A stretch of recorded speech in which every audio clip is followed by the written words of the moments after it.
మహిళ ఇంకోసారి మనం మళ్ళా ఆయన రావాలనే ఉద్దేశం కూడా చాలా మంది వెలుగుతున్నారు సార్.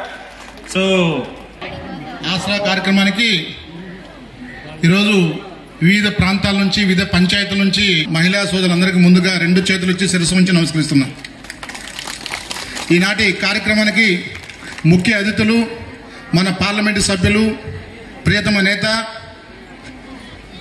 మన పార్లమెంట్ సభ్యులు మిథున్ రెడ్డి గారికి ధన్యవాదాలు. అదేవిధంగా అంజన్ సుకుమార్ రెడ్డి గారికి, జెడ్పీటీసీ రత్నమ్మ గారికి, ఆర్డీఓ గారికి, స్థానిక ఎంఆర్ఓ గారికి, అదేవిధంగా వేదికను అలంచిన వేమన వర్మ గారికి, సిహెచ్ రమేష్ గారికి, ముజీబ్ గారికి, మన సీనియర్ నాయకులు నియోజకవర్గ కోఆర్డినేటర్ కొల్లం గంగిరెడ్డి గారికి, అదేవిధంగా మార్కెట్ చైర్మన్ సుబ్రహ్మరాజు గారికి, సర్పంచ్ గారికి, అన్వర్ బాషా గారికి, స్టేట్ డైరెక్టర్ నాగేంద్ర గారికి, మందల ఎల్లి మోహన్ రెడ్డి గారికి, వేదికను అందించిన చాలా మంది డైరెక్టర్.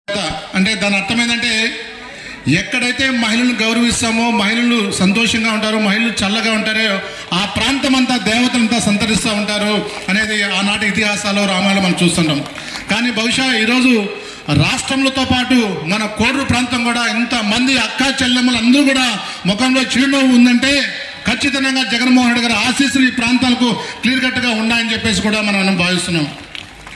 ఎందుకంటే మనకు తెలుసు ఈరోజు ఆషామాషి విషయం కాదు, జనాలంతా ఇటు సైడ్ ఉన్నారు. ఈరోజు ఆషామాషి విషయం కాదు. ఈరోజు గడిచిన మనం 10 సంవత్సరాలు తీసుకుంటే 2014-19 సంవత్సరాలు తీసుకుంటే ఆనాటి మహిళా సంఘాల యొక్క స్థితిగతులు ఏ విధంగా ఉన్నాయంటే ఒకసారి కూడా మనం గమనించుకుంటే ఎందుకు కూడా మీకు తెలుసు. దాంట్లో కొద్దిగా లైట్గా మీకు వెరిఫై చేస్తాను. గడిచిన 2014-19లో ఆనాటి పాలకులు ఆనాటి అధికారం కోసం దాదాపు 670 హామీలు ఇచ్చారు.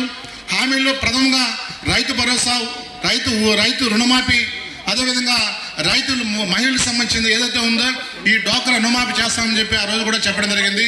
చాలా మంది అక్క చెల్లెలందరూ కూడా దాంట్లో చాలా మంది కూడా రుణమాఫీ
నిరంతర తాజా వార్తల కోసం మా D1 ఛానల్ని సబ్స్క్రైబ్ చేసుకోండి.